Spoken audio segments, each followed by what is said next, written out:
Hello, hello, everyone. I think we are live right now. Thank you all for being with us in this session. My name is Bam Bam or Tomoratchushat. I am the Pudgy Thailand lead of the Pudgy Penguins community. And with us, we have a very special guest today, and I'm super excited for this session. Luca, it's always a pleasure to moderate for you. Please give us a quick intro. Hey, super excited to be here with you, Bam. And I'm Luca Netz. I'm the CEO of Pudgy Penguins and Igloo. And excited to have this chat with you today. Super excited for it. Well, I think we should get right into the session. It's going to be a long one. I have so many questions for you today, and I'm hoping that, we'll get some good alpha from this session. So thank you for having us. Let's get started. How about we start off at the beginning, kind of where you started or initiated with the whole Pudgy Penguins project, right? I remember there was this one really iconic thing that you said, which was, if I wasn't able to close my eyes and picture Pudgy Penguins as $1 billion brand, I never would have purchased it. So that sentence has always stuck with me. And I just would love if you could walk us through kind of the initial vision that you had after seeing the IP and check in with like how it's evolved into today's reality. Yeah, I think Pudgy Penguins was the only NFT Mhm. project that I told my friends to buy, and it was really because as a collector, I saw the vision, I saw where this could go. I knew that these things were identities. I knew that Pudgy was the most universal identity in crypto, meaning, a woman loves it, a man loves it, person in Asia or America or middle of the world, no matter your age or your demographic, everyone loves the Pudgy Penguin, and for that reason, I always believed in it. So I started off as a collector. I think I held like 15, 20 Pudgies, before I acquired it. Mhm. And unfortunately, the current founders at the time were not experienced enough to kind of drive this puck forward. At no fault to them, the project ended up kind of dwindling into irrelevancy. And rather than complaining and talking shit in the DMs, I decided to step up and put my money where my mouth is. And look, if I believe this is a $1 billion thing, and if I believe in NFTs, then ultimately, I should show and show people what we've got. So I think that was kind of the early starts of the story. I think, where it's kind of transpired and evolved into today is a pretty interesting journey. I think we were kind of forced to building the brand as early as when we first bought it, I didn't know, Mhm. I knew what we were going to do. I didn't know necessarily how we were going to get there, but we basically bought the project in down only conditions. And it's been relatively that since we took it over, at least from an altcoin perspective. So I think we, when we bought it, we thought to ourselves, well, there's a lot of things that we can do, whatever. But then FTX blew up and then royalties went to zero. Then it became increasingly clear that we were going to have to build a real brand with real revenue that does real things in the real world. If not, we were going to look like a bunch of dorks and fools for buying this NFT project for the money that we bought it. And we would have failed. So, ultimately, we really want to make Pudgy Penguins the face of penguins around the world. When you ask a friend or a family member, who's your favorite penguin? I want them to say Pengu. And on the other side of it, I think we are the best representative and mascot for crypto. And so what I mean by that is like when you actually look at crypto, yeah, when you look at crypto and you think about it, you know, Pudgy Penguins, the entire story kind of packaged into this blue penguin is ultimately, I think, one of the best stories that aligns with crypto ever, right? You have this huge, momentous NFT project that's featured in the New York Times. It's started by a bunch of 18-year-olds. They can't drive the puck forward. Community members step up and buy the project and take it over and then become one of the brightest shining lights, in crypto across all organizations.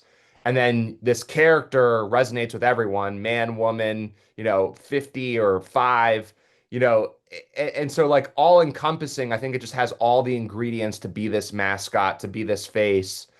And, as we continue to, make huge headlines and huge strides in the real world as we compete with Mickey Mouse and some of these other legacy incumbent IPs, I also want us to, represent crypto and stay crypto native and stay to our roots as much as possible. And so that's a little bit of a synopsis of, the last couple of years and how we got here.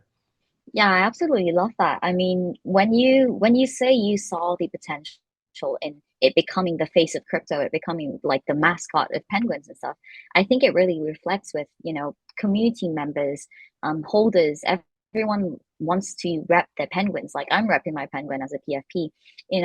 It feels like a family. It feels like a place where you can be. It's just good vibes. All the builders there are amazing, community members there are amazing. And I feel like everything, like the puzzle pieces, kind of just fit together perfectly. But of course, without, like, definitely not without the struggles. Um, Pudgy Penguins, like you said, there's a bunch of lore behind it. It could become a novel, in my opinion. The project, like, it went from 0.03 to peaks right now. I think we were at like 20 E floor price. What sort of key strategic decisions actually drove that kind of 100x value increase, beyond the normal NFT speculation that we've ever seen? I think it's a couple fold. I think one, the community really believes that this is becoming the mascot of crypto. Yeah. I think on the other side of it, I think people really believe that this is maybe this generation's Mickey Mouse, maybe the internet's Mickey Mouse. Mm. I think people within crypto also understand that the Pudgy PFP is a tool, meaning if you have a Pudgy PFP or a little Pudgy PFP, there's a lot of opportunity that can be yielded from that if you go into the right rooms. I know a lot of BD guys, business development guys in crypto that wear a Pudgy PFP, and they'll tell me they're like, dude, my rate of closing deals is up 50% because we kind of lead with the pudgy and the friendship, and then we kind of close some sort of business relationship together. And then I think it's like kind of one of the last safe havens in terms of like the cool kid crew, within crypto, and it's really easily identifiable in that respect. I kind of give an analogy quite often, but I think it's a good one. Like if you kind of look at crypto and crypto communities as a cafeteria, which table do you want to sit at? I think when you own a Pudgy Penguin and you PFP it, you're kind of sitting at the cool kids table, right? Because if you look at the people who PFP the Penguin, it's billionaires, it's founders of multi-billion dollar companies, it's elite traders, it's family people, right? So you don't even need to be financially well off, but it's just good people who are about memes and laughs. And I kind of made a joke internally, but it feels like, there's a lot of like drones and like bots just in the world in general. And in crypto, I think that's even more prevalent because a lot of people are, I think, are trying to get it out of, their financial hardship. I think crypto is a good vehicle for that. But when I meet Pudgy Penguins in real life, it's like the real people in crypto. Like they're real. They're not like the weird person that kind of you meet and you're like, oh my God, what did I get myself into? Yeah. Um, and so it's just like this high concentration of, I think, good people that do good things. And, if you want to join the cool kids club in crypto, whether you're a man or a woman, right? Like big key here is like, Bam, you're a part of the community, but like we're one of the few communities that I think have a super high concentration of women. So Yes. it's just like this melting pot. It's kind of like New York City of crypto communities. We've got everything and everyone, and it's kind of the place to be if you kind of want to level up your crypto journey. Yeah. I I really love that comparison of like it being sort of like the New York City where you have everything because I've been to a couple like Pudgy Penguin events myself, and what you said is exactly true. I've been in many NFT projects, and Pudgy's has the most diverse crowd.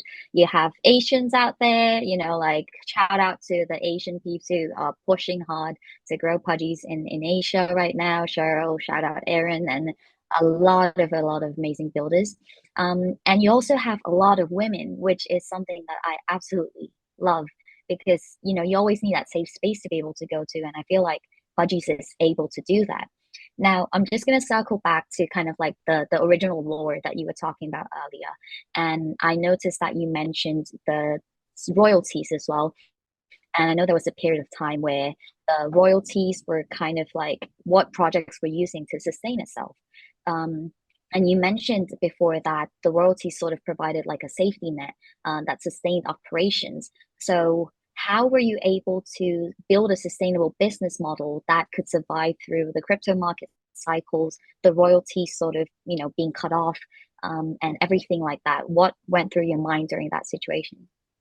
Yeah, that was really hard because I was Mm, kind of banking on that to float the business. I mean, long story short, we didn't pay ourselves for that year. The first year we took it over, there was no salary burn from an executive team. And it wasn't until we started making money selling our own products did we mm, decide to scale the team up. And that was probably one of the hardest parts because we had nothing. It looked like we were failing. Community was so cool. So most communities like bully you when the floor price goes down. Pudgy doesn't do that. So that was good. We didn't get bullied. Um, but it was hard. I mean, that royalties going to zero was a big needle move in a really meaningful way. And it wasn't truly zero. So there was a little couple dollars trickling in. It was 0.5%. Today, yeah, it's really zero.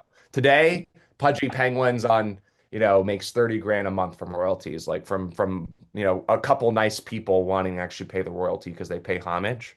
yeah. Uh, and so yeah, it was tough. It was tough to say the least. Probably one of the hardest times. And then I tried to raise venture, and I was raising venture for 6 months. No one would fund. And then 1KX stepped up in a big way. And once we raised, we were in a good spot. And that's a lot of stuff that even I, as a community member, didn't know what was going on behind the scenes, and it's really good that we get to talk about that in this session. All I can say is I think you guys pulled through it really well. Speaking from, I guess, personal experience, I see you guys working, I see the project growing and building and achieving all these amazing things. And I think you handled it as best as you could there, and you did it perfectly, flawlessly. Now let's get into some of the more, I guess, success cases about the Pudgies, along with kind of like the different business ventures that you guys have done in both Web 2 and Web 3, since the topic is digital. So I'll get into my first question on that part. Pudgy Penguins achieved over the 13 million in retail sales across Walmart, Target, Walgreens, all these different stores out there. Can you break down your Phygital playbook? How do you successfully bridge the actual Web3 IP into the traditional retail channels? Yeah, it's interesting because I think it comes down to the IP, right? Like there's magic in Pudgy Penguins, no matter what you Mm, think your personal preference is. Trust me when I say there's magic in this penguin. The penguin does the heavy lifting, right? I think like the big thing for us, because Walmart told me no initially, right? Like the mm, big thing for us was Web2 social proof. We do Web2 social media, I think at a clip that I think is one of the best in the world, Web2 or Web3. For people not familiar and the people listening, Pudgy Penguins across all our social accounts on social is north of 10 million followers, YouTube, Facebook, Instagram, the whole nine. And we've done that on basically relatively no spend. And we've really done that in only 2 years because the first year we weren't, we grew 50,000 followers on Instagram and that was our best because we didn't have any money. yeah, And so that was a huge part of it because you have to be able to move units and followers and impressions, do that. And then, obviously on the Pudgy side through Giphy and stickers and line and all that, we're getting 3 to 4 to 500 million views someday and impressions on the Pengu character. It is easily the most crypto, it's easily the most adopted crypto native IP of all time, yeah, meaning no crypto IP born out of crypto is more popular than Pudgy Penguins. And I think we were just able to make a compelling case there. And then obviously once we got into Walmart, we're on our fourth order at Walmart, meaning, yeah, that was my big worry was Walmart ordered 1 million units for that first quarter four run. And I was yeah, like, we're not big enough to sell 1 million units. Like, yeah, and the problem is like if we got into Walmart and we're out like 6 months later, it would have been a big problem. mm, Um, because, it would have signaled failure. But I'm so happy and proud and thankful for the community and anyone in crypto who supported and bought those toys. Because to be on your fourth order in Walmart as a brand that's been around pretty much for 2 or 3 years, 2 real years, is monumentous. And now we're in 10,000 retailers across the world: GameStop, Target, Hot Topic, Five Below. We have, a bunch of different retailers in Asia, Smith's in the UK. Um, so we've really succeeded there, but people don't even know like we have more than just the toys, right? We have the physical collectibles that are reselling on eBay for 2, 3, 4, 5x. That's exclusive partnerships with Network, which is like a huge, collectible, marketplace over in the US. And then we had Sasome, which is over in Asia, absolutely hit it out of the park. And then we have the machines. So the arcade machines, whether it's the digital arcade machine. So we have digital, we have over 500 arcades out there in the world right now. And Dave and Buster's, Chuck E. Cheese, literally where people are going and playing and having fun. Pudgy Penguins is everywhere. And then we have these claw machines. So we didn't announce this. Maybe this is the alpha, but there's a huge claw machine company in the US called Amuse Games. They have like a couple hundred locations. Those will be rolling out shortly. It's the leader in claw machines in the US. We have a partnership with Basic Fun. So, Knott's Berry Farm, all the big amusement parks in the country have Pudgy Penguin plushies, that people can win when they're doing, making prizes. I mean, the I don't think people really understand the gravity of how big this thing is, specifically in the West and honestly in the East. But the East, Bam Bam, credit to you, credit to the rest of the crew. Um, you know, in the East, we don't have as many big partnerships or initiatives, but the community is just as strong, if not stronger. So we're like a big global brand in the West, working on being that in the East, but we have an insanely large and vibrant and passionate community in Asia that I'm so thankful for because you guys just do so much over there simply for the love of the penguin. So our physical product strategy, and I think the important part in all this, because we're talking about Phygitals, is every toy that we sell is an NFT licensed from the NFT holder, right? They get Mhm. a royalty in perpetuity paid. That is a really beautiful and frankly paradigm shifting initiative that like nobody in the world has ever done. Like think about the gravity of that and the case study of that to some extent. Because most people, brush it off and it's like, okay, that's cool. But this is actually a kind of big deal when you think about like IP and brands. Like our early collectors, our NFT holders have a chance to license their NFT to the Igloo company. We then take your NFT and bring it to life in the form of a plushie. And every time one of those plushies sells, you get a royalty, right? Like that is a really beautiful relationship. And then, and only possible in this crypto phygital, world. And then it gets even better because every toy that we sell comes with a QR code. You scan that QR code, you redeem some NFTs. All of this is gasless. All of this is through an extracted wallet experience. And it really is just like a 0 to 1 amazing onboarding event, which by the way, we've onboarded hundreds of thousands of people through the toys doing this onto being on chain and redeeming their first ever NFTs. So it's a really beautiful story here because people will be like, oh, well, they're just selling toys. Well, yeah, well, it's just toys in the biggest retailers with the most distribution that is licensing IP from holders and also putting NFT and crypto rails into the hands of everyday people, right? Like it's Yeah. not just toys, right? If it was just toys, like maybe I would understand, some of the haters, but it's really such a beautiful story in its totality. Mhm. And we're really the only company to have ever really done this, right? Like no one's done this at scale, or even not at scale. No one, even a year later, a year and a half. I mean, it's almost been 2 years since we've been in Walmart. 2 years after we've been in Walmart, like still nobody's replicated this. Yeah. Yeah, I feel like one of the I guess biggest achievements that I feel for the Pudgy Penguins would be the actual revolutionizing of how you guys managed to kind of like finish this loop of like Web3 to Web2.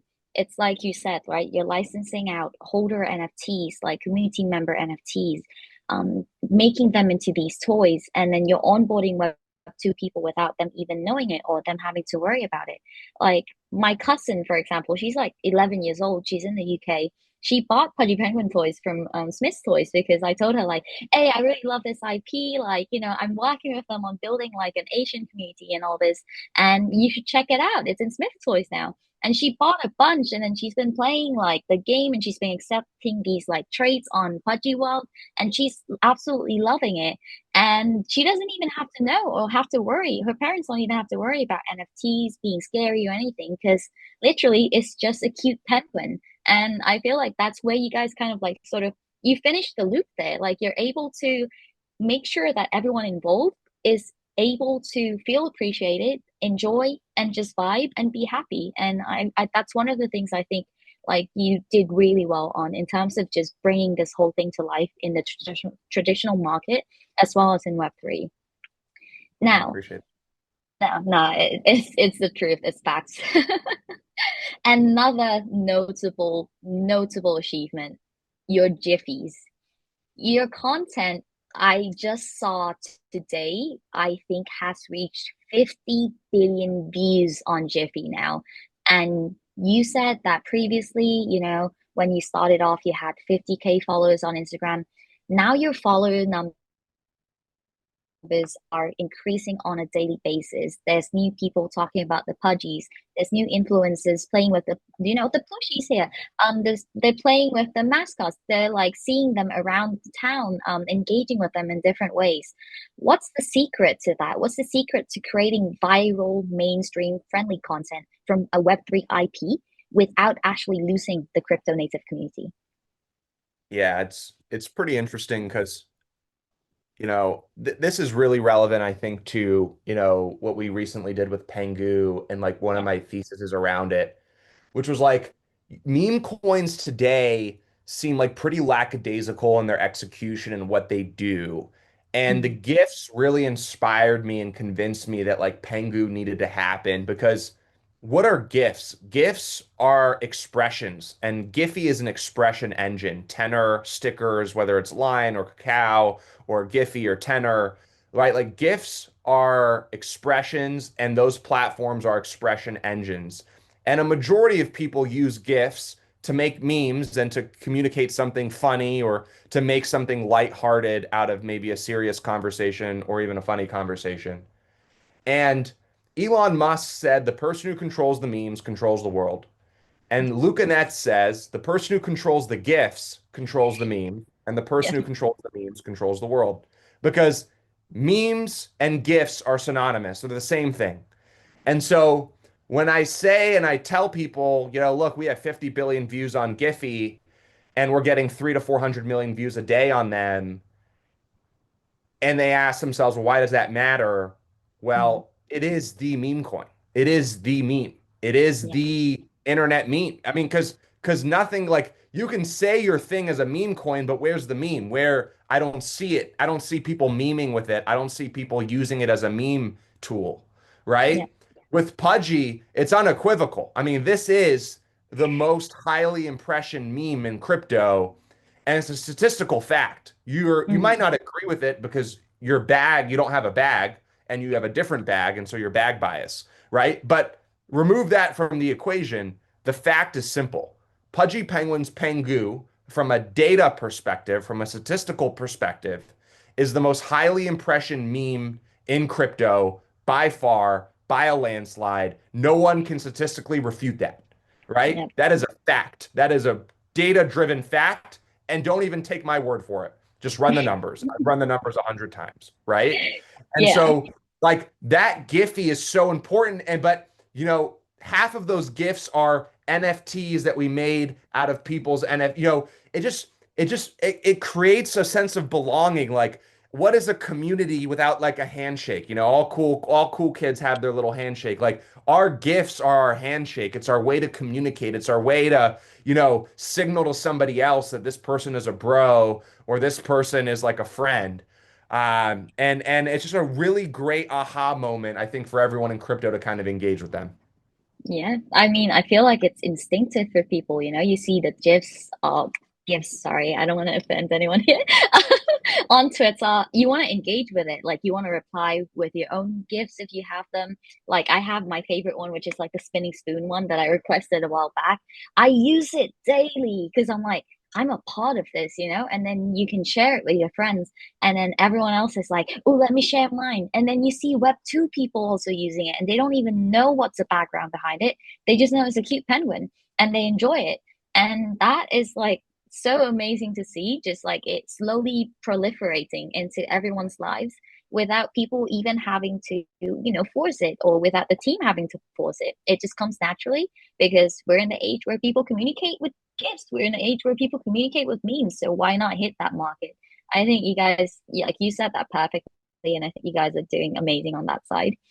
Now, another thing that I really, really want to ask you is, you've said before that people want upside for their fandom.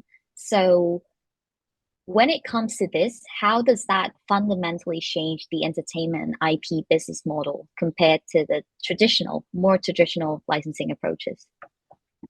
Yeah, I think like the big change is like I take a little less money home into the company, right? Like, Mm, if you have community members who are sharing a piece of the pie, we make a little less money, but ultimately like I'm not worried like I know like my whole thing to the community and my actions are a testament to this. Like I just care about bringing value to the community.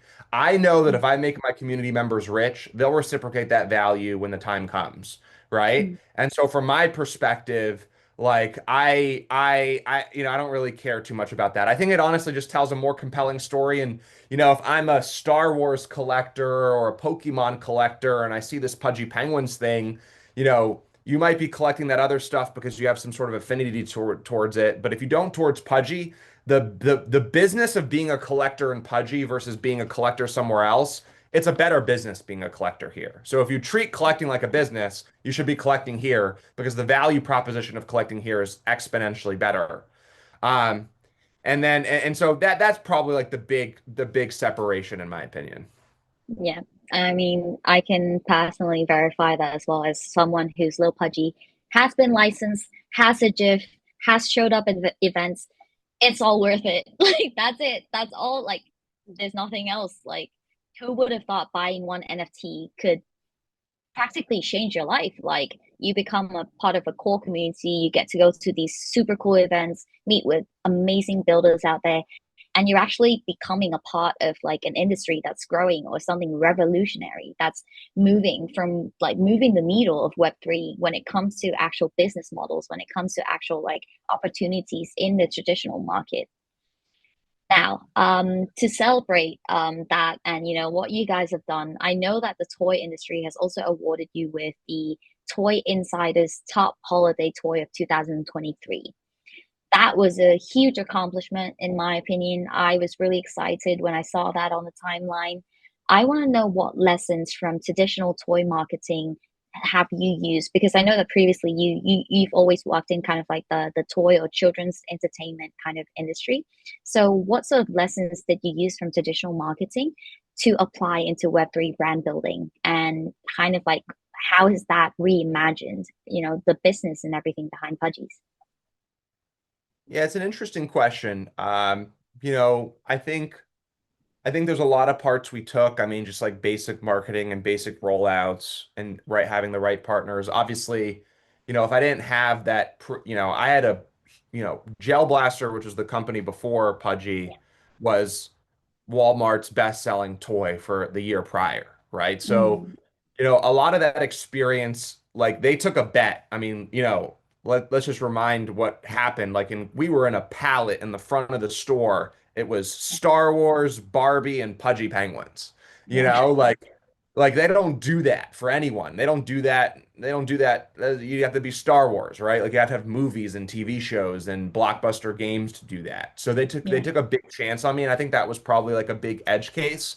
And then Mm, learnings, to be frank, like probably there wasn't like any special secret sauce. It's just like a lot of like 20 different things. mm, We've learned like I think we're one of the best marketing teams in crypto, period. I think we're one of the best marketing teams in the world. Like I think in the entire world, I don't think you can find 50 groups who are better than us. And I'm just like mm, taking the entire world, right?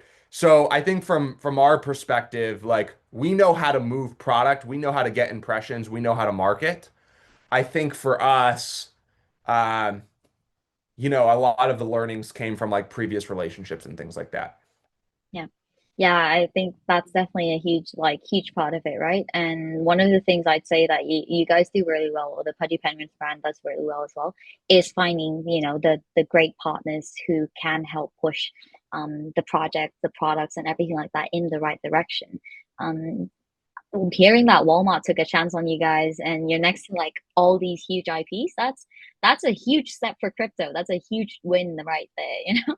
Now, because like you're handling all this, like there's like the toy licensing stuff, we have like a book deal, there's a YouTube series, Instagram, a lot of these different, I guess, like business models and different products that you guys have been working on.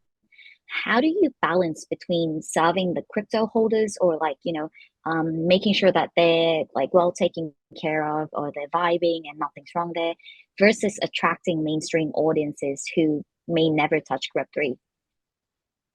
Yeah, I think like there's two real ways I look at it. Like the crypto audience is my core community. They're my Yeah. early believers, they're my early adopters. My function towards them is to make them rich and to not take on the way. And so, the key thing here is like the beauty about our success story, like the Mm-hmm. real no one will look at it this way unless I say it. So I say it quite a bit because I think Yeah. it's the most impressive part of the story is Yeah. the fact that we've achieved all this success and we haven't taken a single dollar from community, right? Mm-hmm. Like the elephant in the room is I could probably mint pudgy dogs and make $100 million, right? Sure. But I would ruin the whole business. I would rinse my community and the whole thing would be screwed. But for Yeah. most people wouldn't turn down the opportunity to make $100 million. Yeah. I will because I believe in the 10, 15, 20-year vision of this. And I believe that we will make billions of dollars if we play the long game rather than playing Right. the short game. And Yeah. so I think the best part about this relationship, at least from the Web3 community side, is like we've done nothing but give to them. There's really no Mm-hmm. reason to be upset if you're a community member, right? Like I've given you no reason to be upset. I mean, you could be upset because the market's bad and things like that, but I can't control that. At the end of the Yeah. day, I've done everything to make holders whole, and the return has been indicative of that. I mean, holding a Pudgy Penguin NFT, if you look at the returns with the airdrops, I mean, we've outperformed stake ETH like a Yeah. hundred times over, right? So I tell people a lot of the times, like, look, if you have ETH and you're staking it, there's no point. You should just stake it in Pudgy Penguins, right? Yeah. And if you do the math on the returns of staking your ETH with Pudgy Penguins, one year over year, the return is more than 5% in terms of ETH appreciation year over year. So just that Mm-hmm. alone is better performance. Yeah. But people are underestimating the airdrops that Pudgy has gotten over the years. I mean, in 2024 or in 2023, going into 2024, Pudgy Penguin Yeah. holders got like 20 to 25 grand in third-party airdrops. That alone, right? That paid for most of every at the time that paid for everybody's Pudgy Penguin. And Yeah. then the Pengu airdrop, and then the future airdrops that will come in the Igloo ecosystem. I want to start like investing from Igloo into like companies and then giving Pudgies those airdrops from those investments.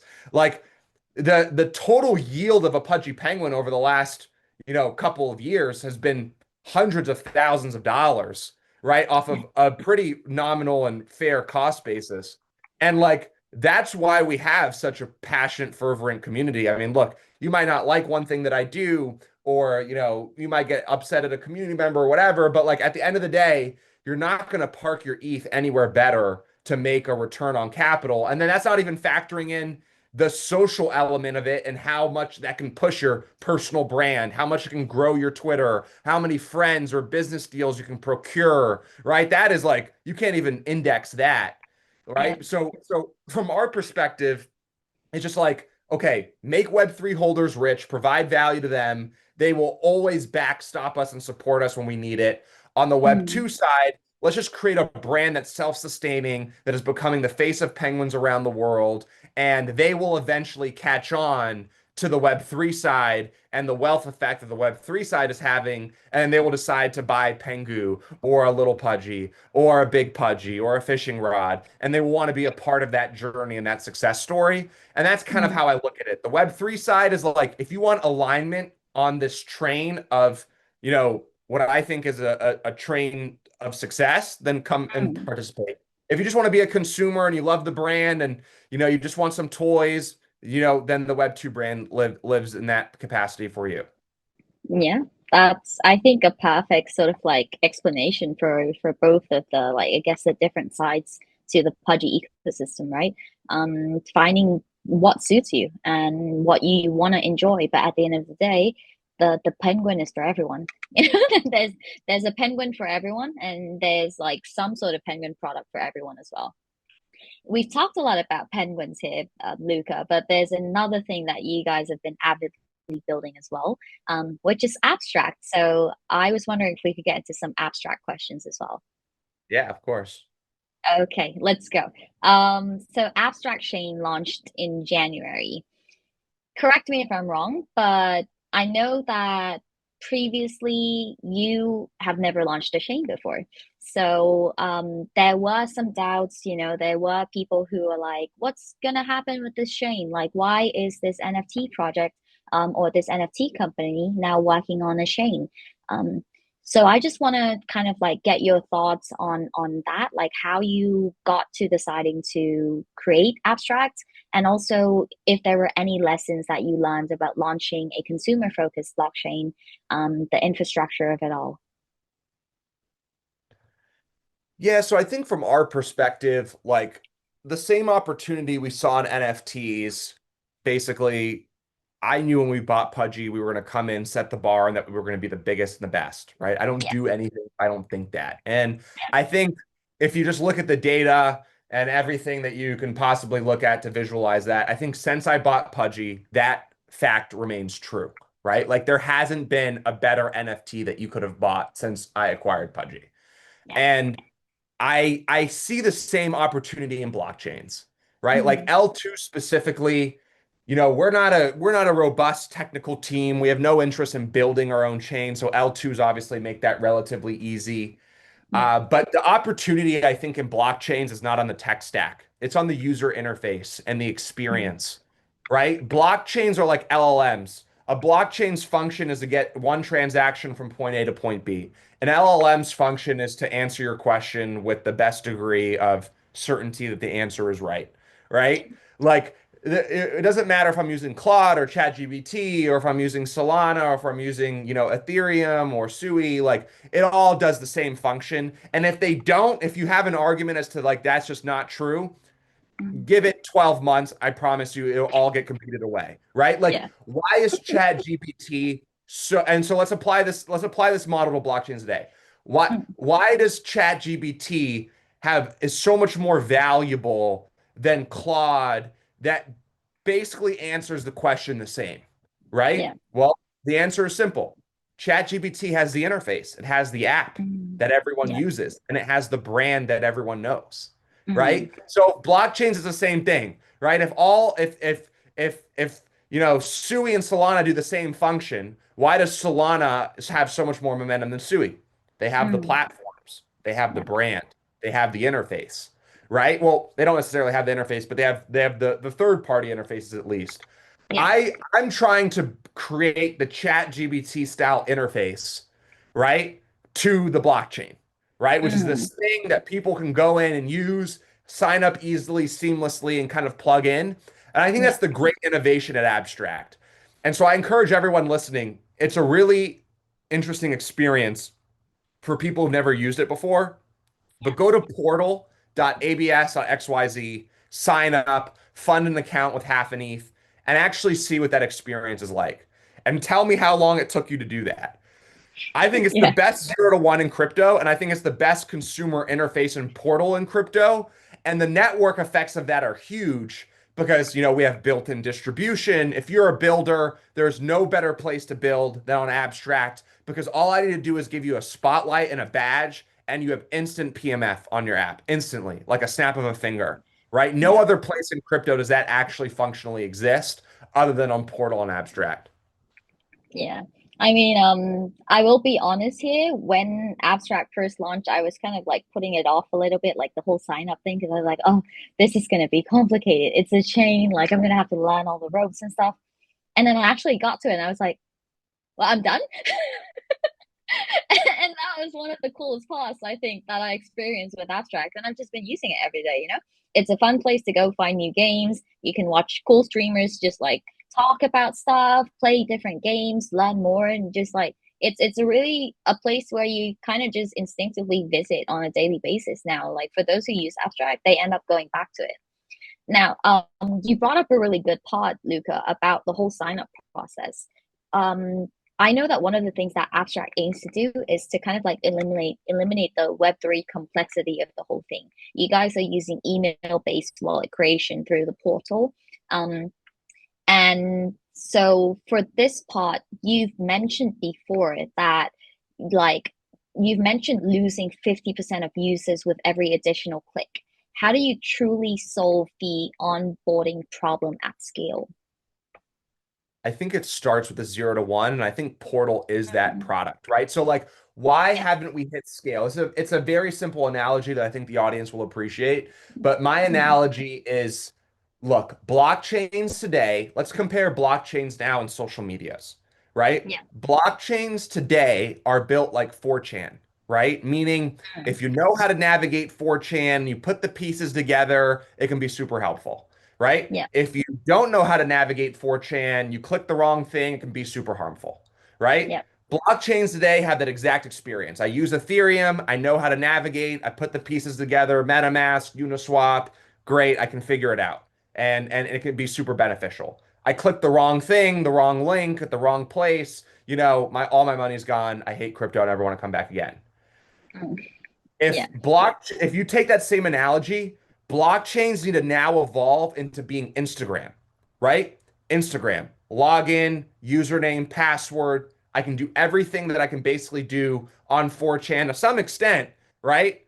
But it's curated, it's clean, it's easy, it's scalable, Yeah. right? I don't need to go to other apps to do things. I don't need to go and to Google off of 4chan to fact check something. I don't need to I don't need to do any of that, Yeah. right? I just need to perform on the app and perform the functions that I need to perform. And that's Mm, the anecdote of where we see things going and ultimately how I think this entire thing is structured. So you like for me, that is the inspiration behind the Portal product is like we're trying to make the Instagram style product for blockchains. And we yeah. believe Portal will be that. Yeah. Yeah, that's I think that's a good explanation to that question. And I feel like a lot of people have been waiting to hear about it. So thank you so much for that. And we're running out of time. So I think I may only have one last question for you before we, say our goodbyes and head off the session. But before I get to that last question, I just want to say it's been super fun. I wish we could go on for like forever, I guess. I have so many questions for you. But if I had to pick my last question, it would be looking ahead into like the next phase of your journey, of the company's journey, Abstract, Pudgy Penguins. What are some of the upcoming launches or initiatives or anything like that that you feel the audience should know about? And how do they get involved? What's the first step to getting involved with the Pudgy Penguins ecosystem? It's going to be an insane quarter 4. Historically, if you look at the data for Pudgy, every quarter 4 we rip. Yeah, It's an awesome time to be a part of the community. So, if you're looking at this and you're on the fence, like I'd probably get in now before the quarter 4 hype goes because this community knows quarter 4 it runs, right? yeah, So, you just prepare yourself accordingly and you index that however you want to index that. But like, just look at the data. October, November, December, January, really it's the best time to be a Pudgy Penguin holder. yeah, I think if you just want to get your beak wet, no pun intended, like go grab some Pengu and just experience what it's like to just be in the chats and whatever, and then maybe graduate and make your little Pudgy an identity. And if you can afford a big Pudgy, I always recommend that. Um, and and yeah, the beauty with Pengu is there's now something for everyone, right? There's no barrier to entry to be a part of this story. There's no barrier to entry to be a part of this. If you want to just, get involved even just a little bit, you can take $1 and you can buy Pengu and you can see how it feels and feel that reaction. Um, and I welcome everyone into the huddle, no matter who you are. So hopefully, some people watching join us here. yeah. I'm super excited for that. We are hoping to build up this ecosystem in Thailand as well. So if you guys are here, you guys are listening from Thailand, jump into the Pengu ecosystem, get a token, like Lucas said, get a little pudgy, a rod, anything, a big pudgy, as long as you can sort of like find your way into the ecosystem, everyone's welcoming you with open arms. Well, it's been an amazing session, Luca. Thank you so much for joining us today. It's always a pleasure moderating you. Like I said, it's been really fun.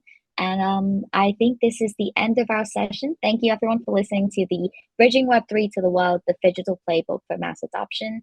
It's been a pleasure, and thank you so much for having us. Thank you guys. Thank you, everyone.